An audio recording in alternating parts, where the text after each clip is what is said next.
துபாயில் திருக்குறள் திருவிழாக்கு Dubai Darbar team எங்களை இன்வைட் பண்ணியிருந்தாங்க.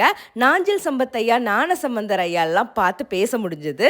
ஈரோடு மகேஷ் அண்ணா தான் ஆங்கரிங் பண்ணியிருந்தாங்க. பார்த்ததில் ரொம்ப சந்தோஷம். ஃபங்க்ஷன் வேற லெவலாக இருந்துச்சு. ஐயன் வள்ளுவருக்கு அமீரகத்தில் இப்படி ஒரு பிரம்மாண்டமான விழா.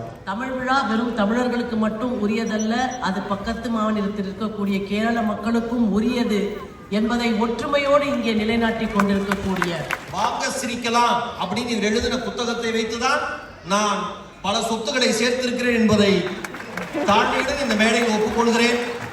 தொடர்ந்து நிறைய புத்தகங்கள் எழுத வேண்டும், காரணம் நான் நிறைய சொத்துக்கள் சேர்க்க வேண்டும் என்பதை தெரிவித்துக் கொள்கிறேன். 6 வயது குழந்தை என்கிட்ட வந்து என் கையை பிடிச்சி நீங்க தானே சுட்டி டிவியில் திருக்குறள் சொல்றீங்கன்னு கேட்குது. நான் ஆச்சரியப்பட்டு நீ பாப்பையா பாப்பான்னு பார்ப்பேன். உங்களை எனக்கு ரொம்ப பிடிக்கும், என் தம்பிக்கு ரொம்ப பிடிக்கும். இதுக்கே 6 வயசு. அது போய் அவங்க தம்பியை கூப்பிட்டு வந்துச்சு.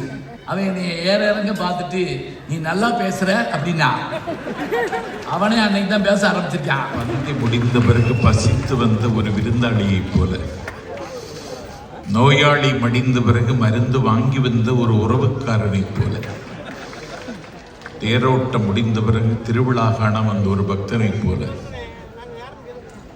நாஞ்சில் சம்பத் துபாயில் நிற்கிறேன்.